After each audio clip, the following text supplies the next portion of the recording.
Here we are this week, and really wanted to do something kind of different for the intro. Plus, I had a bit of writer's block, so we're going to do it like this week. Bear with us. The episode for this week is about the Mokele Mbembe. How do you feel about that? I love this cryptid case. I love cryptids in general, Yes. so I'm fine with it too. So thanks for joining us on this episode. Again, stick around as usual for our musician spotlight. This week we have Laurentian Tides, and this is Supernatural Tendencies podcast. I'm Alex. I'm Christy. And this is episode 32, the Mokele Mbembe.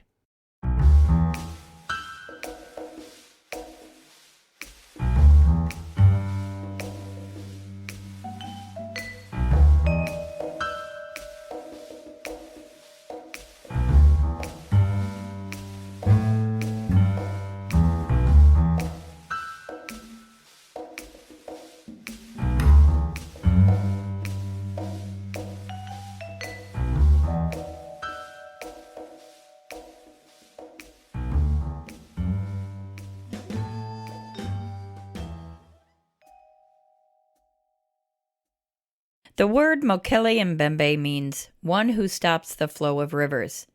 That starts our story with some pretty high expectations. It is said to be a large reptile with a long neck. Jurassic Park fans should be getting excited, as this description does, and has, resembled that of a prehistoric sauropod. And where else could an impressively large, possible dinosaur-like holdout reside other than the great continent of Africa? Housing many of the world's largest, fastest, and deadliest animals, the Mokele Mbembe should be right at home with its outstanding wildlife counterparts that are featured here. Our story has to start right here, in the vast and unforgettable land that is Africa. The interior of the continent has been the center of a lot of mysteries and folklore for, well, most likely its entire existence. The Congo Rainforest, the mainstay of our story, encompasses 9 countries, and is absolutely brimming with folklore from the natives, passed down through the generations. Stories of the Mokele Mbembe have been told in the West African region of the Congo Rainforest of a creature that is of gigantic size. Whether or not seen firsthand by the people giving the accounts or secondhand stories, the range of descriptions varied slightly from story to story. Most say that it has reddish-brown colored skin, but can range into gray. Descriptions of lengths span from 16 to 32 feet, with a staggering 76-foot version coming out of Cameroon. Its neck is said to be anywhere from 5 to 10 feet, and to have a tail that is from 5 to 10 feet also. Some reports even add a frill, like that of a chicken, to the back of its head. One story tells of a certain one that had a single horn that it presumably used to kill elephants and hippos. Wood carvings have been done by local natives depicting an almost match representation of a long-necked dinosaur. They say that while the beast's diet consists mainly of plants, it will become fiercely territorial to any human that wanders by any of its caves that it is said to inhabit. The first sighting, as we'll call it, by Europeans was made by a French missionary named Liévin Bonaventure Brouillard in 1776. He reported that he had seen footprints about a meter, just over 3 feet in diameter, with claws at the end in the Congo River area. With the footprints being so startling to the missionary, it was lucky enough that he did not actually catch a glimpse of the creature that had left them, and we are only left with a report of interesting prints that were left behind. It wouldn't be until 1904, almost 130 years later, that we would get more information about this mysterious monstrosity. Explorer Lieutenant Paul Gratz would pen some notes about another creature similar to our Mokele Mbembe, known as the Nasaga. Hailing from legends as living in Lake Bangweulu in modern-day Zambia, and having characteristics of what we would recognize as dinosaur-like.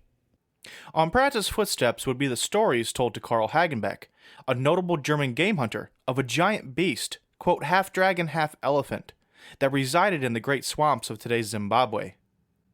Hagenbeck would be so convinced of the existence of such a creature that he would send a group of men out searching for it, to no avail.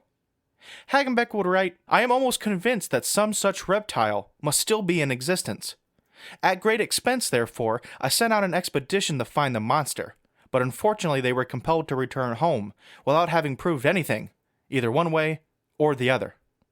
With the lack of a physical creature being found, one might assume that the stories of such a creature may be chalked up just as that, stories.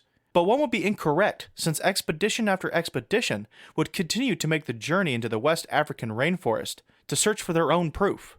Each expedition, to not only the Congo but also to Cameroon and Gabon, would yield more and more accounts from natives about the Mokele Mbembe.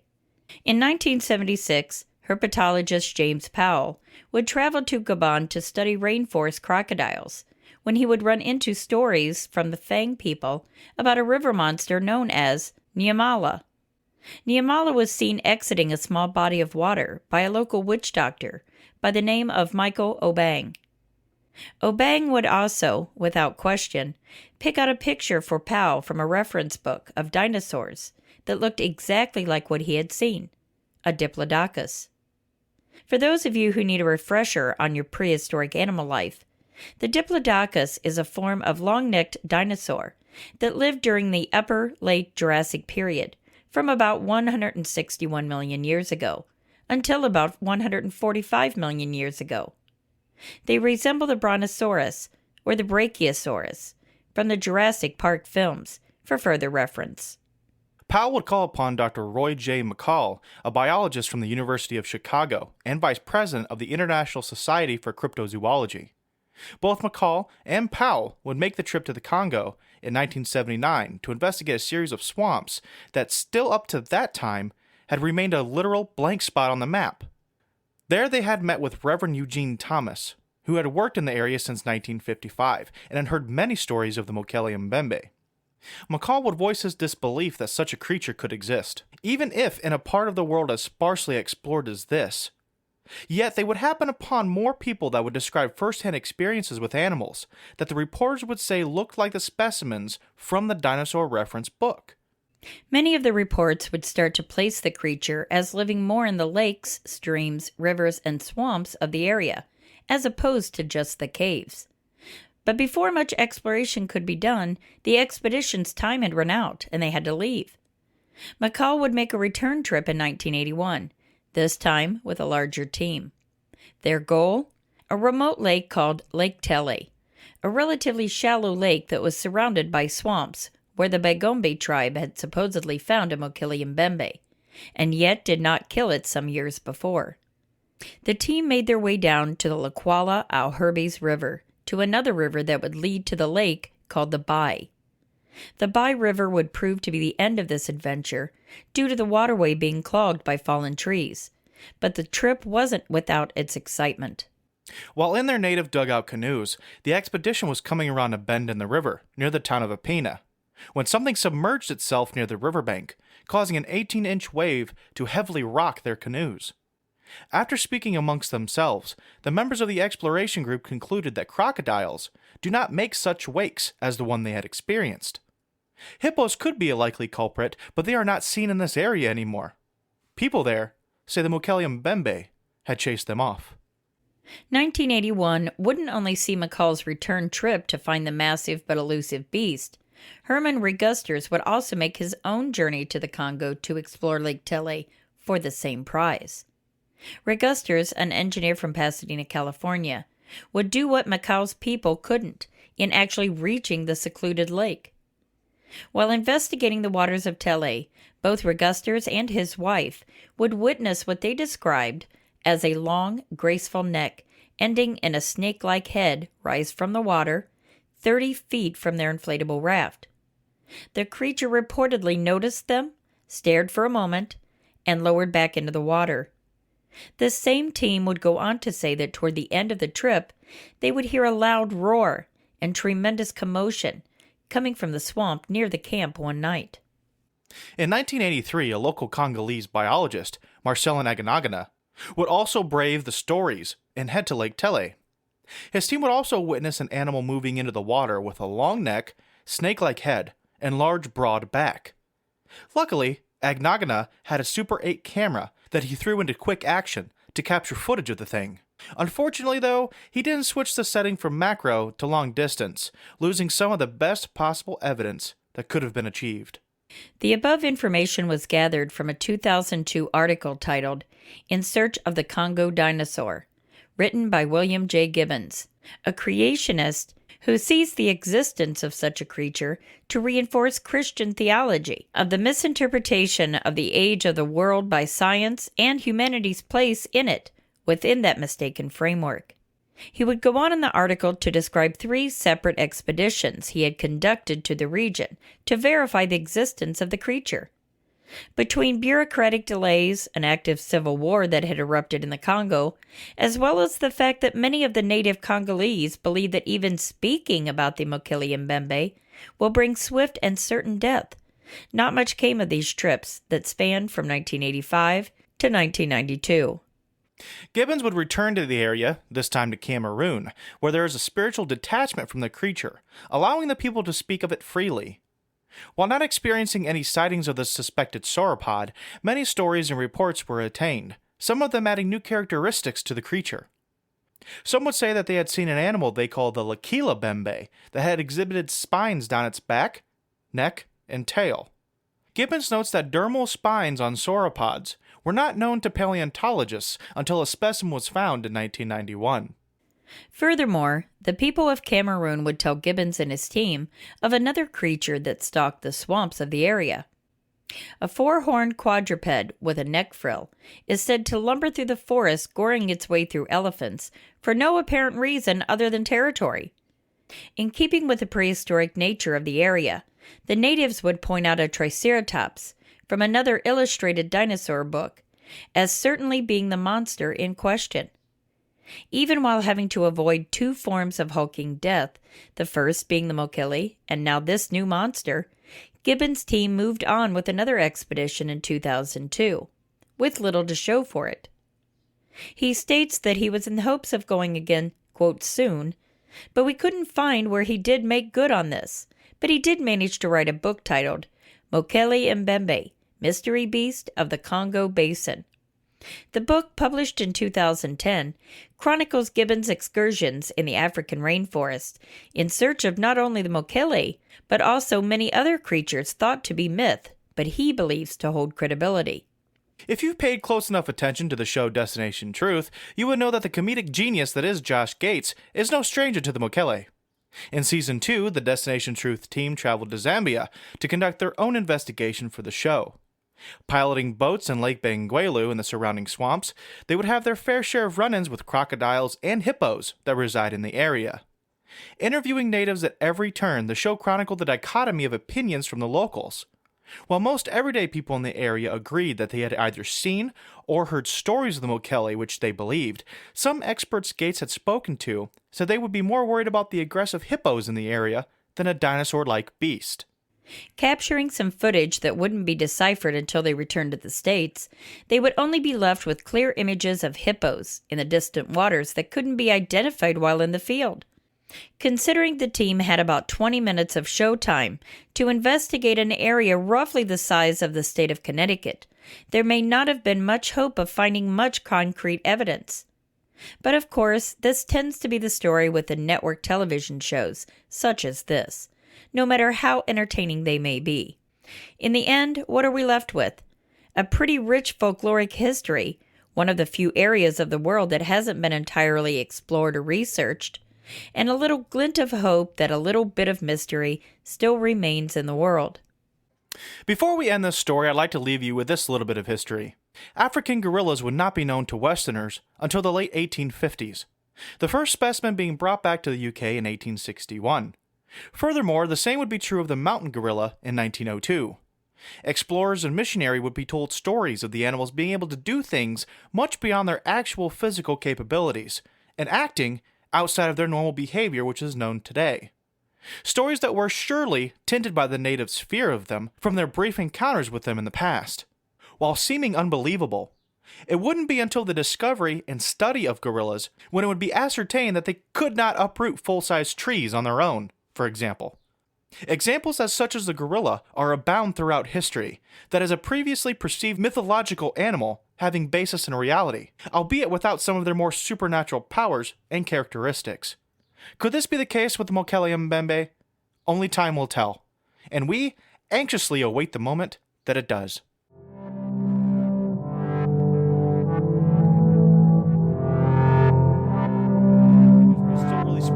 cryptids, so who knows exactly what could be there. So if there's any type of odd creature that could be found, and this is barring underwater, like deep sea stuff, we're not even going to talk about that. For one, it scares the crap out of me, and for two, there's still like the majority of the earth left to discover under there, that who knows what could be hiding there. But if there's something that's big and substantial that could be found that we're not sure of, this is one of those places where it's got a much higher probability of being found.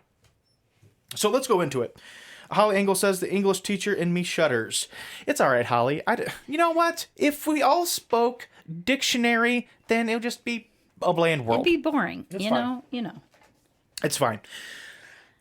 Excuse me for that cough. So we're going to get started today with literally the name Mokele Mbembe, which translates to one who stops the flow of rivers, alluding to its size. It's so big that it stops the flow of rivers, which in that case, it's kind of a broad description of what it may be. To be exact, and to sum up all of our what we will be going into, it's a sauropod-like animal. So we're talking what people would commonly think of as like Brachiosaurus and Brontosaurus, which I believe are now antiquated terms. I don't think science uses those terms for those, but if you are of a 90s kid variety, and even with my mom and my dinosaur phase, she's probably heard of the Brontosaurus or the Brachiosaurus. Oh, yeah. As opposed of the Diplodocus, which once you start getting into all these different dinosaur names, unless you have known them for a long time, sometimes they get confusing, the difference between a Diplodocus and a Gallimimus and stuff like that. Yeah. Ooh, that's the pop again. Wow. I'm sorry. Gross. It happens, man. That's what people do sometimes. Diplodocus, like I said, kind of like a Brontosaurus, it's a long neck sauropod with a small head. So from here, we have kind of a range of stories. Now, you have to remember where we are in the world. We did talk about that we're in Africa, but more specifically, we're in the Congo River Basin, Congo Rainforest. And within this area, it actually encompasses 9 different countries. Multiple rivers, multiple tributaries, both swamps, lakes, what have you. So with this, I totally lost where I was going with that. But we have across these 9 different countries within this area, we have multiple tribes of people, multiple different cultural backgrounds. So we're going to have this variation in sightings, culturally at least, if not physically. Most generally, we're looking at a creature, and I want to establish it one more time as we segue into the actual discussion of what it is. Long neck sauropod ranging from 16 to 32 feet. One story said it was a staggering 76-foot version of it that was out of Cameroon. On average, the neck is said to be about 5 to 10 feet long with a tail that's about the same length. Some would even add like this frill, like a chicken would have. You know what I pictured whenever we were recording that? You know what I pictured? What? That scene in Jurassic Park where Newman is in the car and those little like acid spewing little. Yeah, what are those? I don't even know. God. They're the. That's what they are. Oh, you're testing me. Oh, if it was any other day, I'd be able to say what it was. Oh man, I don't even know. You know what I'm talking about, Yeah. right? Yep. Cynthia says, "Yep, Land Before Time." Ducky, I believe, was with a little Do you one know in what there. happened to the little girl that voiced Ducky? What? In the movie? I just No. seen that a couple weeks ago. I was looking on Pinterest. Yeah, And, yeah, she was murdered by her father. I think I heard that actually. Yeah. Was she did something else too. Judith Sarsky or something like that was her name. She was famous for something else. Ducky, and then I can't remember because that's what's on her tombstone. Ducky? Is the Ducky and then I don't remember something he says from the movie. Yeah, and that's sad. That is sad. Thanks for bringing us down. We were Sorry, having a good day. Man, we're having a good day. Some variations of the story. To get back out of that. Some variations put like a frill, like a chicken frill on it. And what's funny is we'll get into this later. I don't want to spoil anything later, but there's a few different variations on these mythological animals that come culturally from the area having a random chicken frill. So I wonder what that is, because I'm not sure if chickens are actually indigenous to this part of Africa. I would assume that they would have come from Europe. I'm not sure. Probably, that's interesting. So very large animals, and to put it in the background of what other indigenous life lives here, animal life, we do have hippos. There's a lot of hippos there, and there are crocodiles. So we have this conflagration of a possible creature that has a skin maybe akin to a hippo, that maybe acts kind of crocodilian, but its behavior is kind of more akin to the hippo than it is the crocodile. I don't remember the exact numbers I had heard, and this is a certain number of years ago. I would imagine it remained mostly true, but hippos kill the most people in Africa. They're mean. More than any other form of animal death. Am I wrong? I would believe so, because they're pretty mean. They're like... They're extremely territorial. And it's such a large animal to be submerged, and sometimes they don't put much of their body out of the water. So here you come in your nice little raft, and suddenly, and here they come. They have teeth that like gore the hell out of you. Yeah. So imagine a dinosaur-like monster that acts like a hippo. It's perceived. The Mokele is perceived as not being a meat eater, not being a hunter necessarily, more of a vegetarian. Yeah. But having that hippo-like attitude, which would be extremely dangerous. Mm-hmm. It won't eat you, but it will kill you. Mm-hmm. Yep. There are actually wood carvings done by local natives out of Western Africa that actually have depicted this long-necked dinosaur form. And in the script, I say it's, again, fiercely territorial. Maybe wrapping back around. Excuse me. The first sighting, as we'll call it, by Europeans of the Mokele Mbembe would be by a French missionary, and I'm gonna butcher it, Levin Bonaventure Proyart in 1776. Now, Proyart didn't actually see the animal. He had heard these stories, and he actually found a footprint that couldn't really be identified. Now, 1776. I mean, we're really rushing in on the slave trade here. So even if you were a missionary, I mean, I'm not sure how much exploring or cataloging they really had interest in doing. So I would imagine a lot of the new animal life being seen in this part of the world, at least by, a French standard, would have been new. But he did find this print that was about a meter, just over 3 feet in diameter, with claws at the end in the Congo River area. So, again, he didn't see the animal, and thank goodness he probably didn't see it, because he probably had a heart attack and flat out died because of a foot in diameter with claws at the end. Who knows what made it and how ferocious it would have been. So, this moves us on until 1904, and we're jumping right ahead. 130 years, some odd years later. Mm-hmm. It would be by explorer Lieutenant Paul Gratz, who would pen some notes about a creature similar to the Mokele. Was that in the same country? Zambia. So we came from, I don't think it really specified. Was it Cameroon? Proyart was. It just says Congo River area. Oh, okay. So being in 1776, there probably weren't national lines or anything like that. They just say Congo River area. More specifically, in Zambia in 1904, again, Lieutenant Paul Gratz would pen some notes about a creature similar to the Mokele, known as the Nasanga. And I'm just going to say it right now, we're already about 20 minutes into this. We're just going to slaughter half of these names. Yeah. So if you do not take our pronunciation as spelling to do your own research, you're going to have to do the legwork on some of these, because it's terrible for us. Hailing as a legend, living in Lake Benguelu. Lake Benguelu would be one of the bigger lakes that we're going to be talking about today that's going to be reoccurring with the legends of a Mokele-like creature. So, the Nasanga, being in, like I said, Zambia, Lake Benguelu, would also have characteristics as being dinosaur-like. And the interesting part about all this is we're going to come upon maybe 3 or 4 creatures that are going to be, quote, dinosaur-like, coming from the natives in the area. Now, the natives in the area, especially more than so, up until this time, and probably not long after it, they don't really have a reason to want to dig up dinosaur bones. They really don't care, probably. I know. I'd imagine they'd be, being in 1776 to 1904, I don't want to go as far as to say hunter-gatherers, because they have established settled tribes and villages, but it's just going to be more day-to-day living to have, a lot of other stuff going on that they really care about going out and digging up dinosaur bones. I'd imagine it wouldn't have been much interest until the paleontologists came. And a lot of these shows, if you watch a lot of these shows with native tribes, I don't care where you are, whether or not you're in the South Pacific or you're in South America or be it Africa, the indigenous people really still don't give a shit about what the scientists are coming for, other than the fact that the scientists are coming and they're willing to pay them to be guides or something else to bring more income in for the village. They lived around this stuff for their entire lives, for generation after generation. For them, yeah. So it's nothing that's going to really shock them, which to me is that's crazy. If we went out to our backyard and dug up something that was ancient, I'd be thrilled about it. But we're in the first world. We have different priorities, and we have the ability to take the time and to appreciate stupid stuff. I mean, that's not really stupid. I don't mean to sound like that, but we're not living in a constant day to day where like you need this schedule or else you're probably not going to eat today. So with a lot of these people coming in and trying to establish, expeditions, it really helps these tribes. So on Pratt's footsteps would be the stories told to one Carl Hagenbeck, who was a notable German game hunter. Stories would be described of a creature that was half dragon, half elephant. So now we're coming to that description that we had described earlier. They resided in the great swamps of today's Zimbabwe.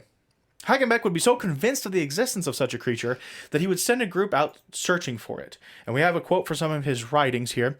Hagenbeck would write, quote, "I am almost convinced that some such reptile must still be in existence.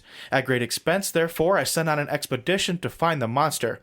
But unfortunately, they were compelled to return home without having proved anything, either one way or another." So he was still convinced that it was out there. Being a big game hunter, I imagine he'd been all over trying to hunt the bigger predators of the world, and maybe not even predators. I'd assume elephants too. So he was convinced that the habitat and his experience would be suitable enough to hold something like this. Unfortunately, there was no proof to back it up. Would you like to add anything? I feel like I'm just talking about myself. No, you're okay. I'm just keeping an eye on Reaper here. Okay, if you want to interject. You're really close to peeking out, so I'm just like... I am? Mm-hmm. Oh, you can turn me down either way. Do it on the interface, I can turn us up in Reaper. Or we can do it the opposite, probably. I'm probably giving you bad advice. Pardon the break. No, that seems good. You're good. That's You're good. good. Okay. Thank you for telling me that. So with the lack of a physical creature being found at this time, whether or not it's the physical creature or any other evidence like a footprint or something, you'd think that the stories would be just kind of chalked up as a loss. Just the stories. But people still continue to come back to the area. Each expedition, as my notes say, each expedition to not only the Congo but also Cameroon and Gabon would yield more and more accounts of natives about the Mokele Mbembe. With that being said, these stories still fuel people coming. So one has to ask, is it this weird phenomenon or this... somebody said you're muted. I'm muted now? Can you hear me? Somebody says we don't want to hear Alex. Oh, that's sad. I don't see any of that. Trista, accurate. Oh, sorry. Trista. Can you guys hear me? Someone said I'm muted. No? Taking a little break. Trista, can you hear? Check it. I don't know. It just muted again. Uh-oh, having technical difficulties. Unmute mic. Are you doing it on StreamYard? Yeah. Okay. No, they said they can hear you. Wait, one person said muted, the other said I can hear. You can hear? Okay, they can hear now. Okay. They can hear now. Weird. You're good. All right, okay, sorry. that. I don't know what that was. Weird. Okay. So now I lost my place. So we have this weird. I have to question. After so many white people coming to these villages, is there a possibility you think that some of these tribes people are like, yeah, these people keep coming in and give us money to look for this dinosaur. Why wouldn't we keep telling stories to keep bringing people back for money? True. Yeah. Like we really don't care about it. Like, but we'll take you through the woods. It kind of reminds me of the story of the Hodeg. And how they knew it was a hoax. Once they found out it was a hoax, but they still kind of, I don't want to say encourage it. Well, kind of, yeah, they encourage it basically. But now it's like for a cultural tourists to come icon, in, because it brings in money. Yeah. Because otherwise, who would go to this? What is it? I'm trying to think the name of the town. Rhinelander, Wisconsin. That's mean though. No one has any other reason to go to Rhinelander. I don't know. I'm just really. Sorry, Rhinelanders. No, I'm not meaning that as like putting Rhinelander down. It's just there's really no reason to go there. There's unless you have family or something like that. What if you want to go fishing? Are you going to go to Rhinelander, Wisconsin? Maybe. Like really? Maybe they have got good fishing spots. I was going to say that's a land of 10,000 lakes, but that's Minnesota, isn't it? Not Wisconsin. Either way. So while doing research, this question got brought up in my head. Do you think it may be? I don't want to say ploy. Like it's not at all. I don't at all want to paint it in a nefarious fashion. But just they see a pattern here. So. In 1976, herpetologist James Powell would travel to Gabon to study rainforest crocodiles. When he would continue to hear these stories, in his case, from the Fang people. The Fang people would call their version of the Mokele the Nyamala. Hopefully I say that right. And they had seen the Nyamala exiting a small body of water. In particular, a witch doctor would speak with Powell. His name was Michael Obeng. And Obeng, without question, would point a dinosaur out of a reference book that Powell had with him. That was the Diplodocus. So we had this constant affirmation of this same featured body shape for this creature. Mm-hmm. Whether or not it has a different name or not, again, we're spanning these 9 different countries and different tribes, different cultural backgrounds. Even though we have different names for it, they all still kind of sound, or still kind of are depicted as the same. So, interesting point there. Yeah. In the script here, I wanted to put in the when the Diplodocus was active, was alive. Now we'll just read it to you real quick. The Diplodocus is a form of long-necked dinosaur that lived during the upper to late Jurassic period, from about 161 million years ago to about 145 million years ago, and they resemble the Brontosaurus from the Jurassic Park films. If you know much more about dinosaurs than me, and it's not a hard stretch to think that you do, hopefully that information's right, because I looked it up and the whole timeline thing confuses me, so hopefully that's close.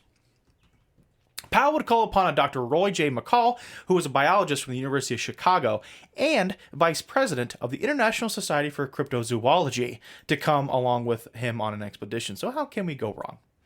How can we go wrong? No? No. No. They would go back to they would actually go back to the Congo in 1979 to investigate these swamps. And now we're starting to see initially the stories of these animals were kind of in caves. So you wouldn't go around a certain cave because they would come out of the cave, get all pissed off, and attack your boat. But now, as the stories are still cataloged, we're seeing that they actually are seen coming out into the tributaries, out in the swamps, and then out in these different lakes. A few lakes would be of particular interest throughout this storytelling mode of ours. I'm getting sidetracked here. We're lost. Thank you. The font here is messing with my eyes today.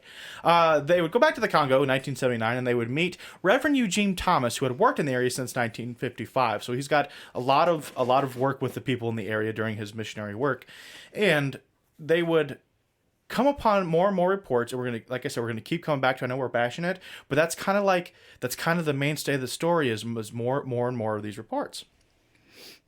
And again, after all of these reports still pour in from different people, from different tribes, they all still point out the same general body shape from these dinosaur reference books. Second question I have: we have numerous different scientists come in. We have numerous different peoples.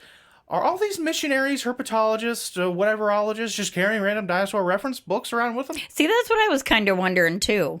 But you think about it, you're gonna have some kind of frame of reference, I guess, to say, hey, pick out what you're seeing. Unless the first one to have that happen, he happened to have a dinosaur reference book when he was trying to study the crocodiles or whatever, and then every subsequent expedition is like, well, we need one of these because that's what they're pointing it out to be. So again, we're going to start moving out from these cave systems that the creatures reported to be in to more into the lakes, streams, and rivers and swamps of the areas. That would bring us to McCall's trip in 1981. And so far, the subsequent trips from McCall... Sorry. That seems kind of odd, though, that they're looking for something, because in my mind, kind of like our background here, I'm picturing Loch Ness Monster. So you're looking for a Loch Ness type monster / dinosaur in like a river? Yeah. I mean, that would I don't know. That would have to be a really deep river. Yeah, I think the deepest river is in Africa. I think it's in Eastern Africa, but I mean, rivers do get pretty deep sometimes. Oh, yeah, I guess. But I think it's more of the sheer area. We'll probably go more into this later, or at least specifically state this later. But we're talking about an area, the geographical size of the state of Connecticut. So, the Jam Queen demands you end the stream? It's just a spammer. Oh. Did it just pop up? Did you click it up? No, I keep having to click it off because they're doing it constantly. Oh, God. Shut up. Can you block them? That's dumb. Oh, yeah, we got to give Trista a shout out. I totally forgot. Yeah. Let's for their invites. Yeah, remind us at the end. Hold on, I'm lost now here. What are you lost on? if they did have those books for reference, then that's what I'm saying. Then they could possibly have.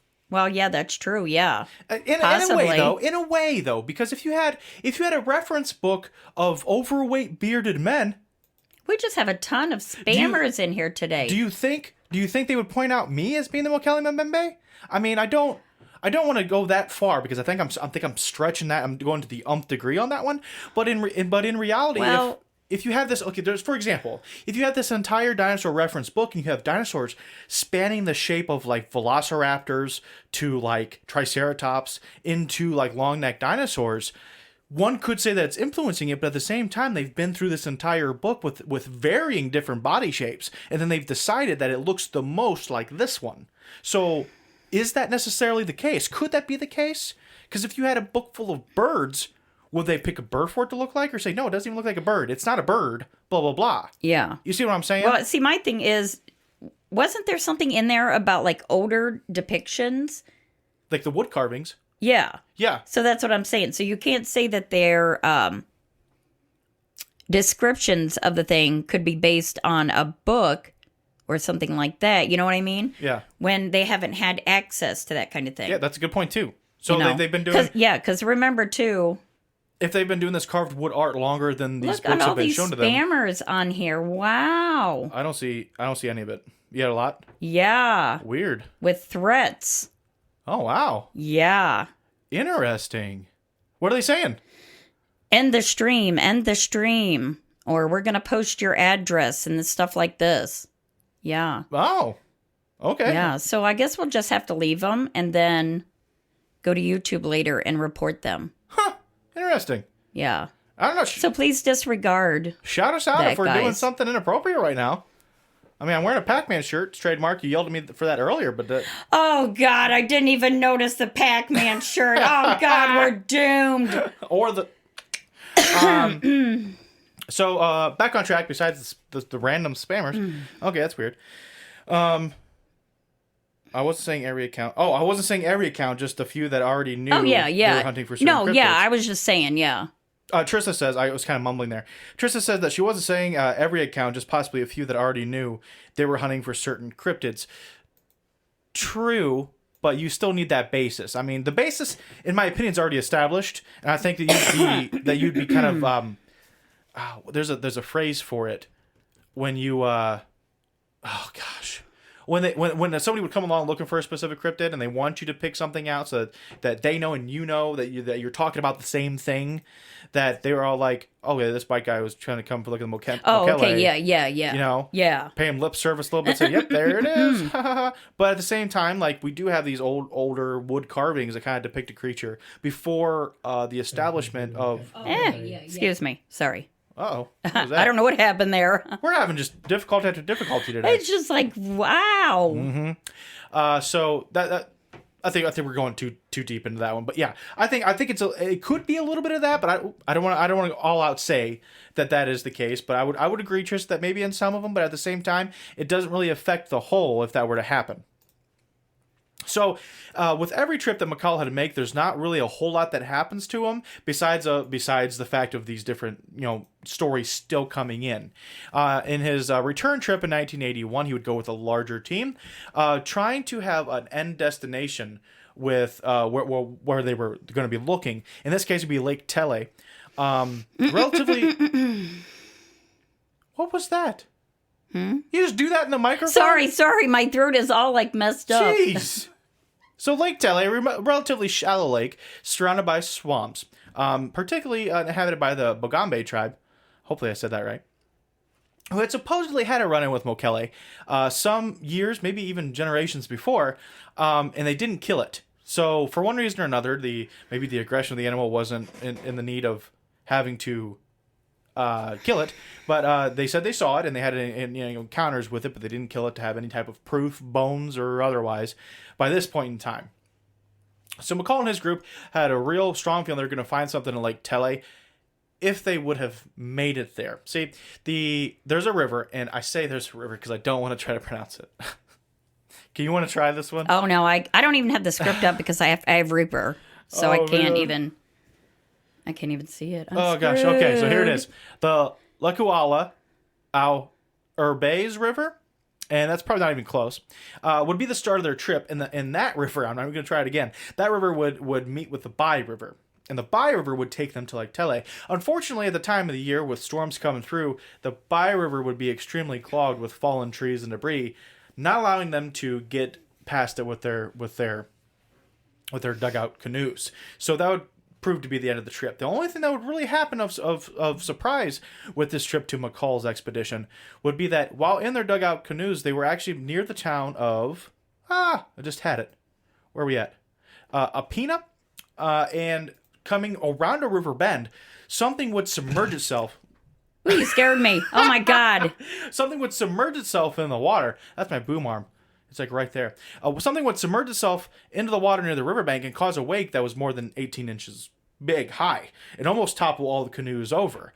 After talking with some of the native guides and then amongst the team, they were pretty sure that it wasn't a crocodile, because a crocodile most generally wouldn't be big enough to cause a wake this big, but a hippo could. And the only thing about that is a lot of the natives says the hippos aren't even around there anymore. They don't even frequent that area. And as a little aside, they're not in that area anymore, they say, because the Mokele had chased them all away. Dum dum dum. Ooh. So, interesting. Do you have any thoughts on that? No. Nothing at all? You're not even going to help me a little bit? No, I'm too busy battling the spammers over here. Are they still going? Trista, tell them to suck an egg. Yeah. They're still going? Yeah, and I can't do anything about it, guys. They're just saying the same stuff? Well, no, they're talking about telling us to end the stream, and I don't even know. Interesting. Just your typical people who have nothing better to do with their lives. Huh. Okay. Okay. 1981 would not only see McCall's return trip, but also see a trip by a Pasadena, California native named Herman Regusters. See, it seems I've heard of him before, but I don't know what it's for. I got a hair or something right there. But I can't remember in what context I've heard of him. Huh. But the name sounds familiar. Maybe it's a book. No, a movie? A documentary? Interesting. Something. Herman Regusters would be an engineer from Pasadena who would I think finance his own trip. I could be mistaken on that one. And he would succeed where I cannot keep names in my head today. Let's just give up. He succeeded in where McCall had failed, and he actually reached Lake Tele with his wife. And they would claim to have seen a creature that they described as having a long, graceful neck that ended in a snake-like head that rose from the water 30 feet from their inflatable raft. So this Lake Tele seems to be the holy grail of where you need to be to see a Mokele-like creature. Yeah, like the hot spot. Yeah, and the only thing that... Ground Central. That really makes me pause is that, McCall's trip tried to get there and they couldn't. And then the first people that tried to make it there under the impression that's where they're going to find the Mokele finds literally exactly what they were looking for, not only in a creature, but a creature matching the description. Yeah. So I'm not going to say that it's odd in that it may be a fraudulent claim, but it does seem to line up perfectly with what, you would expect to find if you're looking for, this cryptid. But the head would lower back into the water. And besides that, the only other thing that they would really find on this trip, or hear rather, would be a loud roar and tremendous commotion coming from the swamps near their camp at night. But this is a pretty big thing. There was no evidence of it that could be re-verified, no pictures, no videos, or anything like that. Yeah, because they screwed up. But nope, that was the other one. Oh, yeah, my bad. But they claim to have literally seen a Mokele creature that looked like a sauropod. So that's pretty big in itself, being a modern sighting. In 1983, a local Congolese biologist named, and again, it's just one name after another, Marcelin Egnangna, and I think that probably said that the best. Yeah, that's one that screwed me, though. Go re-record it in the narrative. Would also braid the stories to head to Lake Tele. His team would also witness an animal moving in the water with, again, long neck, snake-like head, and a large, broad back. And thankfully, Agnanga had a Super 8 camera that he had the wherewithal to pick up and film the creature. And you're thinking, yes, we could go look at this video, right? No, you'd be mistaken. Because even though he had the wherewithal to pick up the freaking thing, he didn't switch it from macro to long-distance shot mode, and there's nothing to be seen. You can't see it. You can't make it out. I haven't seen it, but this is the description in the articles that I had read, that there may have been a video of it, but there's absolutely nothing you can make out. Because but you can't blame him, though, because honestly, No, you you see can't. something like that, you know, even now, like, we grab our camera and, Kelly says she lost us on YouTube. Interesting. Yep, it says unavailable. Weird. I don't know, guys. Thank you, Kelly, for hopping back over. Sorry. Kelly, did you see all those spammers in there? Yeah, it was just crazy. That's weird. So, yeah, he didn't switch the settings, so it made the whole thing kind of useless. I lost it. Lost what? He lost it. The Oh, yeah, he video. lost the He footage, lost yeah. it. So they were this close, and they didn't get it. Oh, the level of ticked off I would be. know. That would be like being there and catching Bigfoot and then finding out that you know, you didn't have enough storage space or something like that on your phone. Like that would totally be my luck. That'd be terrible. Frickin'. Okay. So Sorry, the above but account, I would. The above account was gathered from a 2002 article titled "In Search of the Congo Dinosaur," written by a William J. Gibbons. William J. Gibbons will take the rest of our story here on out for the most part. William J. Gibbons is a creationist. And he's very important to our story because he will make multiple trips as well. Now, the reason why it's important to bring up that he's a creationist is how closely the relationship is between cryptozoologists and creationists, and the fact that they want to find and document animals of cryptozoological nature, even if for different reasons. Yeah. In Mr. Gibbons's case, in Mr. Gibbons's case, as being a creationist and being this part of his belief, he believes that the world is not as geologically old as scientists claim it to be. He wants to really impactfully prove that the biblical world sense of how the world was created and how young or old, however you want to view that, the world is via the Bible is the way that it actually is, and not how geologically old science claims it to be. Now, this is to get in this. Kelly says, yes, I refreshed it, and it said it was deleted by the author. Wow. Oh, I don't even have it up. This is the first time we've ran into this. So if anybody... Hold on, let me see. Hold on, let's see what it says here. If anybody at a later date who's watching this or listening to this on the podcast, on the audio release on Tuesday, if you've had any experience with this YouTube stuff on spammers, like yelling in caps to end the stream for some reason, like spamming it, let us know. That's weird. That's the I first can't time even we've get ever... it to load. Hold on. First time we've ever experienced something like that. Maybe it's because we're live. Still weird. No, it should still... Oh, no, okay, there it goes. Hold on here. Okay, I'm going to keep going, though. Yeah, it's gone. It's not even on there. Like the whole video's The deleted? whole video's gone. Huh. Am I just not seeing it? That sucks. So... With the world in this creationist mindset not being as old as it is, he wants to prove that the in the biblical sense that dinosaurs and the lives of people overlap. That there's not millions of years of difference between when the dinosaurs existed, as science claims, and the emergence of humans as we commonly know them. So if he were to find a throwback from a previously ancient era, such as a long-necked sauropod-like creature, as in the Mokele, that would kind of go to prove his point as a creationist. Now, again, from a cryptozoologist point of view, I still wanted him to find it. If you find hell Mokele, yeah, definitely. I don't care why it's around or how you believe it came to be. If it goes to prove your point more of your Bible, then go ahead and do it. But that would be awesome if you could find his proof, because that'd be a crazy find. Yeah. So Gibbons would go out and, let me see here, 3 separate expeditions. And the first one, between bureaucratic delays and active civil war in the Congo, and the fact that the native Congolese believe that even speaking about the Mokele will bring swift and certain death, not much came of the trips that spanned from 1985 to 1992. He would return to the area in Cameroon, where there's a spiritual detachment from the creature, meaning that the locals can actually speak about the Mokele without thinking that they're going to incur his wrath. Mm-hmm. So they can openly speak about it as just like a creature, as opposed to being some type of hybrid supernatural entity that will find you if you speak of it. Yeah, kind of like skinwalkers. Yes. From Skinwalker Ranch. Yes. You know, I can't remember which tribe, or I think it's probably a couple of them.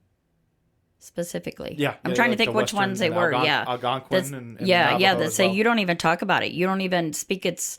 I'm sorry. You know the name of the. I'm thinking of the Wendigo for Algonquin. It's like the Navajo and the. No, I'm talking about Skinwalker Ranch. Yeah.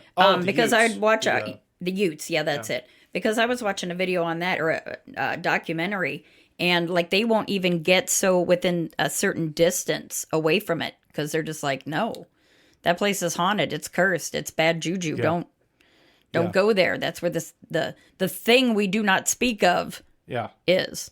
So Gibbons would come back to Cameroon, and while he wouldn't actually find, again, this kind of a common thing besides the past few stories that we have, wouldn't find actual physical evidence of anything, but he would still acquire more stories. The only difference here is that the stories he would acquire would actually, in a way, kind of have scientific backing. Some of the stories that he had found with some of the natives there, they added that and this is, I didn't find the exact tribe name, but it's going to be a different tribe than we've discussed. They have a creature that they call the Mokele Mbembe, which exhibited spines down its neck, back, and tail. Now, Gibbons wants to note that dermal spines on sauropods was not known to paleontologists until a specimen was found with them in 1991. And we're talking about stuff that had been reported in 1985. Yeah. So in his mind, that's half verification. That science didn't have an example of a sauropod-like animal that they believe actually existed millions of years ago having these dermal spines. But he found a tribesman who said that there's an actual living animal that looks like a sauropod, still alive, and has these dermal spikes running down. So it's kind of like a connection for him that really makes sense just scientifically and from his own beliefs. Sorry. Jen's coming. This is Trista. It won't let me comment at all. What is going on today? Something's going crazy. Anyway. I don't know, guys. Let's move on. We're at 51 minutes. We'll have to figure this out later, what's going on. Yeah. Hopefully they can still hear us and everything. Furthermore, the people of Cameroon would tell Gibbons and his team of another creature that stalked the swamps of the area. So now we're on like what?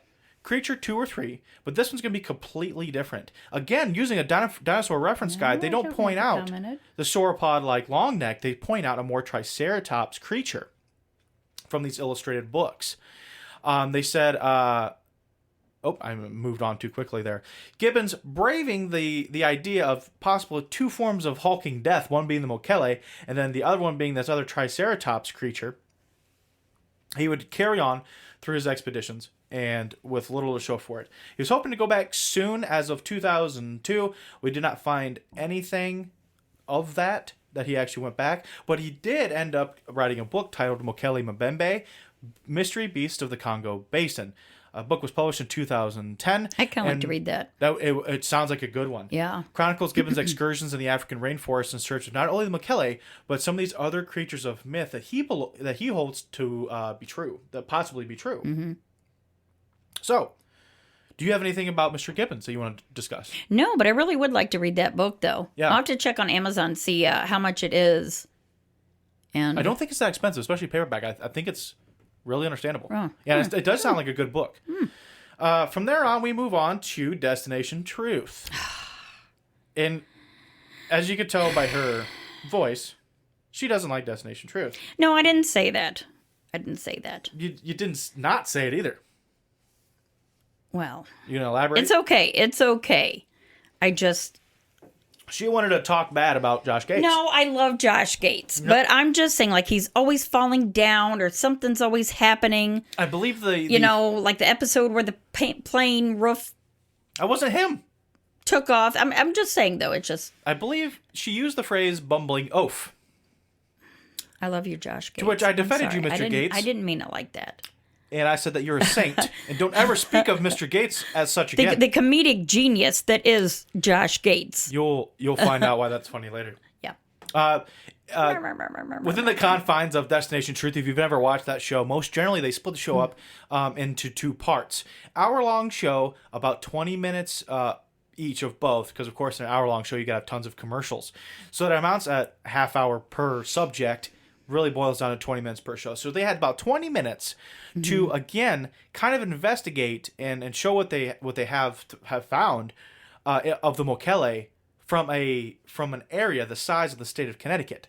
So as with most paranormal shows, not a lot was found. And they kind of did, and even though as much as I love that show, they did kind of make as best of mystery as they could. Well, in that during the day they were going through kind of looking, and they seen something off in the distance in the water. They couldn't quite make it out, but it looked like 2 humps, so was that it? And it wasn't discovered till they got back to Los Angeles, and they did up all the film editing and all the clearing up of everything. They found out that clearly, like awesomely clearly, that it was hippos. Yeah. I think they might have caught something on a floor heating or FLIR heating camera, heat sensor camera. But again, it was just like a spot of hot in the lake. So there's nothing you can really tell from that. So as with most of these shows, not much was found. So the entertainment value comes from the comedic genius that is Josh Gates. So I will continue to watch it. That one and Destination Unknown. I don't care what any of you think about it, because I'm still going to watch it. Put that in your pipe and smoke it. All in all, that's what we have for this story today. And what I wanted to end the script with, and you guys haven't heard this yet, again, I've been trying to follow along with the script more when we do the lives, so that you're getting the information as it's kind of presented. If you listen on Tuesday, you just won't get the prettied up recorded version. Nice, neat little version. Package. Yeah. Podcast package. Yes. I wanted to wrap this up with a lot of people who may think, and this is including me sometimes, that we've kind of discovered most that there is to discover. If we're going to discover something, again, barring under the miles deep oceans, we're not really going to make huge discoveries. We may find these little different variations in species of monkeys, but we're not going to find a dinosaur on Earth. Now, this is the one thing I want to leave you with. Historically, African gorillas were not known to Westerners until the 1850s. On the cusp of the Civil War, we still had not seen an African gorilla. More specifically right now, the lowland gorilla, which is a little bit easier to find in Western Africa. And just remember, too, we've been in that area. Well, I say we. I do not take part in this. Westerners have been in that area for at least 250 years with the slave trade. So it wasn't until 1860 that they had actual experience discovering these lowland gorillas. It wouldn't be until 1902 until we discovered the actual mountain gorillas. So like silverbacks and stuff like that. Which I find that kind of hard to believe, because like the locals, you guys never seen one? No, the locals did. Oh. But not Westerners. Oh, okay. Yeah. My bad. So up until then, locals have told stories about these wild people in the woods who could do things that were just totally astronomically outside what there would be perceived as their physical capabilities, giving them this supernatural air about them. The fact that they can uproot trees by themselves if they got angry enough, or what have you. And you always got to add to embellish the story. Yeah, you come upon these stories just like we have in the Mokele. You have, it could stop rivers because it's so big. It could come after you if you simply say its name. It could find and kill you. So we have in these African gorillas almost the same instance until we actually discovered it as a Western society. And we want to say until we actually discovered it. Again, I take no part in that either. We say we discovered it as in the natives had no real interest in conserving them. They had no real interest in doing study on them to see their behaviors, how they live, how they reproduce, how close in mentality are they with us, even though they kind of looked vaguely mannish. So they had no real interest in that. So when we say we quote unquote discovered them, which I don't really like to say that, that's kind of the case because of the actual study that would ensue with such quote unquote discovery that wasn't done before. Yeah. All of this were still in the last century, 1902, until they were found. Kind of hard to believe. Yes, and we all know gorillas today. I mean, we grew up knowing exactly what gorillas were. Who were the two people that did a lot of the work with the gorillas? Gorillas I just saw a video about her the other day. There's two women, I thought. Jane Goodall. Yep. And there's another one. I can't think. Didn't Sigourney Weaver play her? Yeah, in the movie, yeah. That's not Jane Goodall, is it? No, Jane Goodall. Who was the other lady? I can't think. I'm drawing a blank. I don't know. But a lot of that still stems. I mean, I don't remember the exact dates on these two people. Because I think hers was like, Jane Goodall's been like, what, 60s, 70s? I was thinking it was around there, but 80s? I didn't do a deep dive in it because I just used this as a thinking point for the end of the narrative to get you to think a little more about that aspect. We have these people who are still kind of trying to study these animals and their behaviors and their traveling patterns and all of that. Up until the time when we're alive. When we're literally alive, this is still happening. Yep. So just because we think we've mastered everything in the world and we've found everything there is to find. Dian Fossey. Thank you, Kelly. Thank you, Dian Fossey, yes. Couldn't think of it. And we've discovered everything there is to discover. Up until 1902, a freaking mountain gorilla was unknown to people. Yeah. And those things are freaking huge. So I'm not saying that we shouldn't believe in Mokele, because how could a huge dinosaur exist in a place like this? Yeah. But at the same time, we do have these instances of other animals that were said to exist, maybe not exactly with their mythological and supernatural powers attributed to them, but they were still exist in some form. So some of these mythologies and some of these folkloric tales hold some kernel of truth, which I'd be interested to see if the Mokele is its own entity, again minus the supernaturalness about it or whatever, or is it just this combination of sightings of hippos and crocodiles? And let's make no mistake about it, hippos are worrisome in themselves. Well, yeah, but they're not. But they're not what you would describe as being dinosaur-like. Not, in that way. So I'm still going to say. But I've heard one theory going back, taking this full circle about your Loch Ness monster. That's what I was going to say. Some people think that was like river otters or seals that have gotten into the loch, and you get multiples lined up. This is the same instance. This is the same instance of the theory with the Lake Erie monster, that it's a series of sturgeon lining up, and that's what you perceive as humps, when in all reality it's separate animals in line Clusters. or whatever. Yeah, clusters. Yeah. So are we looking at different hippos lined up in the same fashion, making you think of something like that? And that's why the color ranges from the gray to the Reddish brown. Yeah, because reddish brown, that's the color of a hippopotamus. Yeah. So is that a possible explanation? But the most heartening thing about it is people are still going. People are still trying to explore. Yep. Even if not looking for the Mokele, they're looking for other things and just trying to establish what kind of wildlife lives there. And hopefully, fingers crossed, we get a Mokele out of this. Yeah, that would be awesome. That That is it for me today. Do you have anything to add about the Mokele? No, I was just thinking, if they could just, in any of these places where you've had these types of creature sightings, Loch Ness, Mokele Mbembe, there's other ones like Lake Erie, but I think there's even more. Well, yeah, like Lake Champlain. There are numerous other ones. Ogopogo, yeah.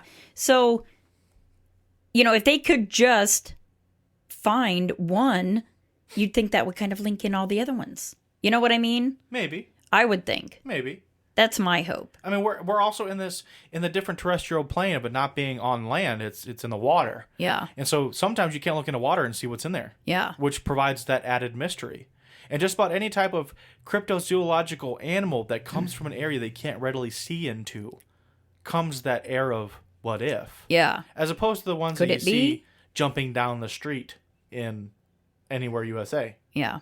So anyway, I think that wraps up today. True, but I'm holding out for it. If you guys have anything to say about the Mokele, any thoughts, if you've listened to something today that we've been completely wrong about, let us know. If you agree with something we say, hey, let us know too. If you believe in it, what do you think? If you have any extra information. Yay. Yep. Or nay. You can get at us on Facebook. We do have a group, Supernatural Tendencies group. If you haven't joined there already, get in the mix with that. We're both in there actively. So if you have anything to add on this week's episode, hell, any episode, get in there and add it. We like to have this. That's why we started this podcast to begin with, to have a bigger family of people to help discuss this with, as opposed to ourselves at 3 o'clock in the morning over too many beers. So it's true. Yep. Comment on this video if you'd like. Share us around if you could. That leads us to shout-outs. Trista Burj Kaiser.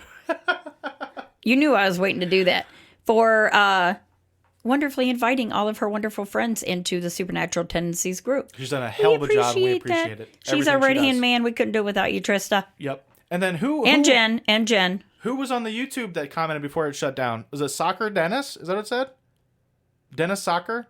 I don't think I saw so that who asked about the shout-outs? Oh, I don't know. I can't remember. And it probably won't let me go up that YouTube far. isn't up anymore. So if someone's watching in the Facebook Live right now that is that person... No, I thought somebody else commented on it. We can't see that YouTube anymore. Hopefully you switched over to the Facebook Live. I don't see you in the Facebook Live anymore. Are we missing shout-outs? I think the only one we had this week was Trista. I think so, yeah. I hope we're not wrong. Soccer, Dennis Soccer. Yeah, Jen said just me and Trista, I believe, yeah. Yeah. Oh. But, I wanted to tell you this before we leave. Did you see on, was that on Andrew Z? No, it wasn't on Andrew Z. It was on my live reads the other day. Did you see that Dennis Asberg was in there? Was he? Yes. Huh. I was so excited. Nice. If anybody of you have been with us from I was like, nearly the beginning, I think it might have been like episode 3 or 4, we did the Baltic Sea anomaly. We actually had a comment I from think it was 3. the co-founder of the Ocean X team, Dennis Asberg, had said that we had done a pretty good job in covering the Baltic Sea. Me being the perfectionist that I is, the Baltic Sea anomaly episode could have been done better, but that's where we started, and he gave us some more information as to the current state at that time, which was like October or something. Yeah, I think it was. That's who she's speaking about, who was on her live stream. There was Dennis Asberg. So thank you, Mr. Asberg, for keeping in touch. Yeah. He's amazing. Yeah. Yeah, both of them are. I can't remember the other one's And name. he's in the group too. Dennis Asberg. Yeah, is? he's in our group. Yeah. And Mr. Keith Supernatural Linder is a common poster in there. Oh, yes. I'm glad he's kept up too. So Mr. Linder, thank you for sticking around. I think he's got another book out. Contribute. I think. Does he really? I'm pretty sure. Yeah. I'll have to look that up. up. It was something. I'm not sure. I think it was a book. Yeah. So interesting. Yeah. If you guys don't know who Keith Linder is, he is from the Bothell Hell House. Yep, Bothell. Of Washington State. Yep, we've done an episode on that, and we actually had that's our only live interview that we've had with somebody directly involved with a case. Yeah. So I have a couple ideas of a few other people that I would like to at least get in contact with to get at least a no from, but they're still in the works, and I need the time to be able to actually get that arranged into place. Yeah, but it's coming, guys. So stay tuned. Stay tuned. Is that it for today? It's coming. That is it. What do we have coming next week? So stay tuned, you guys. Next week we have the Jim Sullivan mystery, disappearance mystery. Super cool case. So be sure to join us next Sunday. I almost said Saturday. Next Sunday. It might not be Sunday. It might be Saturday. I don't know. You're killing me, Smalls. I told you. Okay, here, I'm going to tell you all this because you all listen better than she does. Originally, he switches it up on me all the time. Originally, we were doing this on Saturdays, and the band practice for Dirt Worship kind of lagged. So one day we were like, hey, we can't do it on Saturday. Can we do it on Sunday? And I said, yes, we can because I don't practice. Then with the Corona thing, because you're not supposed to be out, blah, blah, blah, blah, blah. So I said we couldn't do it. We could do it on Sunday for that Sunday because we didn't have practice.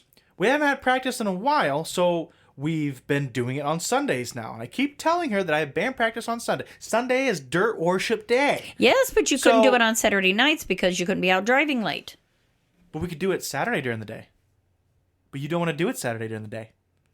Because I have other things that I have to do. Other things I gotta do. Join me next Saturday night where I will be... Alex will be in the closet wrapped up in duct tape. Anyway, I'd say that's probably it for today. If you're listening to this in the audio form on Tuesday, Wednesday, Thursday, or after, please stick around for the Musician Spotlight. We got a hell of a band for you today, and I'm pretty excited about you hearing it. For everybody in the live today, you will have to wait till Tuesday. I'm sorry, but that's the way it works. Man, that's the way it works. That's the incentive for you to listen to it again on Tuesday. That's kind of harsh. Anyway. It's a great band, though, so you'll want to listen to the podcast. You're going to like it. You're going to like it. As for today, signing off, this is Ben Alex. And Christy. We'll see you later. Bye, guys. Love you. Bye. We'd like to say thank you one more time for hopping on board with us this week. If you have any comments, questions, critiques, or suggestions for new topics, please send us an email at supernaturaltendentiespodcast@gmail.com. We also encourage you to get over to our Facebook page at Supernatural Tendencies Podcast and go ahead and elbow drop that like button for us. We're also available on Instagram at Supernatural Tendencies Podcast and Twitter at Weird and Scary, if that's more to your liking.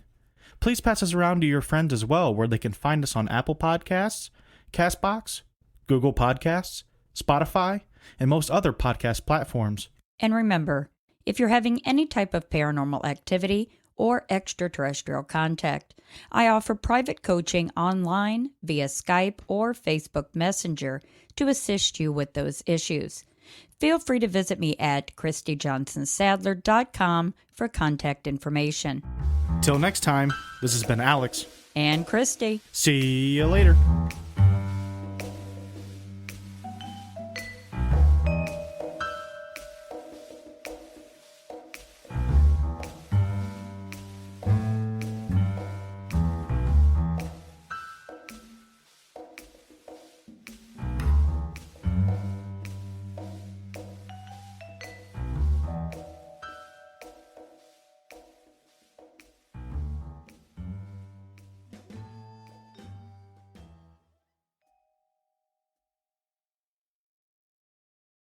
Back in front of the mics again after that crazy live today. Oh, she's counting down. Oh, sorry. Okay. I started too early. She was counting me in. After the crazy live today, that was nuts. If you're listening to this on Tuesday or after, and you weren't around for this live, we just had like a spamming bot happen on the YouTube live feed. It was a spamapalooza. And I don't know if just the sheer amount of spamming to end the stream for some reason caused it to delete the video. But if you go back now and try to look for it, if I go back and try to look for it, it said this video was taken down by the author or poster or uploader. And we definitely did not do that. What were some of the comments? Did you see? It was like, end this stream. Or dark things will happen. Did it say that? Yeah. What the hell? I don't know. Oh, my, this wasn't even conspiratorial. It was about a freaking dinosaur cryptid. Anyway, thank you for having, for sticking around. Thank you for sticking around for this crazy band that kind of goes along with this crazy day. Today we have the Laurentian Tides. I hope I'm saying that correctly. I looked up a few videos. I think that's how they pronounce it. A fantastic band out of Grand Rapids, Michigan. Man, it's really kind of toolish the way they do things. They say it's like a progressive technical metal. That term scares me.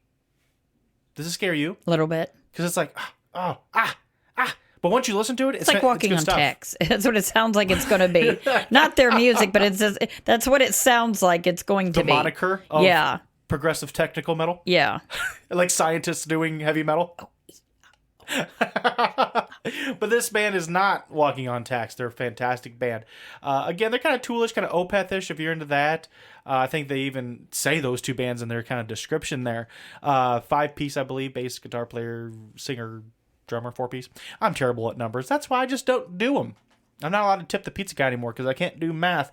And they're really happy when they leave, which makes my wife not very happy when they leave. $3, $50, it's all the same. Indeed. They do have a couple albums out and a couple of music videos out. We're going to post links to that in the description of this. If you get time, check them out. Very good quality stuff. We don't have a lot for them, as has been the kind of the case here with some of these bands. Was that the dog? Yep. Oh my gosh. Which has been kind of the case with this. I think we covered this last week with kind of with the stay-at-home order, at least in Ohio, and Michigan, I think, is a little more strapped down. No, not many shows are going on across the nation right now. So I don't think they were doing any a whole lot of live stuff. I could be wrong. I didn't see it. They could be doing some live streams that you can check them out for the time being until we start seeing some more shows involved again after all this stuff cools down. If it ever does, maybe we'll just ride into a apocalyptic hellfire. Who knows? Even if we did ride into apocalyptic hellfire, Laurentian Tides would fit right in as a soundtrack. So today, because I've done this wrong before, I'm going to look it up. Today they gave us off of their... I got to switch back and forth. Hold on. Where are we at? Oh, I'm dropping the ball. Oh, here it is after finding it. Oh, did I scare you? Yeah, a little bit. After finding it again, I had 3 different pages pulled up for them. I'm sorry. From the album, in the wake of the Great Collapse, they have allowed us to use Raise the Labyrinth. Without further ado, because I know you're giddy about starting it. No? Huh? Oh, sorry. I was waiting for you to say, without further ado, here they are. And I was I'm talking to her and she had no idea. I know that she is giddy about starting it, and all of you are giddy about starting it. Again, there you have Laurentian Tides with Raise the Labyrinth. Here it is.